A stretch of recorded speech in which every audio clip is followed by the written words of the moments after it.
மேசராசி என்பவர்கள் இப்பொழுது இந்த வாரத்தினுடைய ராசி பலன்களை நாம் காண இருக்கின்றோம். மேச ராசிக்கு அதிபதியாக விளங்கக்கூடியவர் செவ்வாய் சிம்ம ராசியிலே மிகுந்த உற்சாகத்தோடு அமர்ந்திருக்கின்றார்.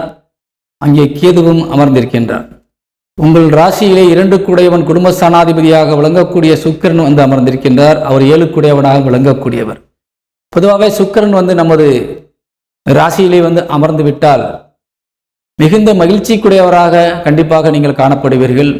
சுக்கிரன் தன்னுடைய சுயசாரத்திலே வந்து அமர்ந்திருக்கின்றார். பரணி நட்சத்திர காலிலே அமர்ந்திருக்கின்றார். அதனால் நீங்கள் எந்த இடத்திற்கு சென்றாலும் உங்களுக்கு முகத்திலே ஒரு அருமையான ஒரு தேஜஸ் கண்டிப்பாக தெரியும். சிரித்த முகத்தோடு யாரையும் நீங்கள் இன்முகத்தோடு வரவேற்கக்கூடியவர்களாக இருப்பீர்கள். யாரிடத்திலும் நீங்கள் நல்ல மனமகிழ்ச்சியோடு பேசி ஒவ்வொரு நாளையும் நீங்கள் கடந்து கொண்டிருக்கின்றீர்கள். ஒரு சந்தோஷத்திற்கு முக்கியத்துவம் கொடுத்து நல்ல ஒரு நிலையிலே உங்களது வாழ்க்கை இப்பொழுது சென்று உண்டக்கூடிய ஒரு வாய்ப்பு இருக்கின்றது.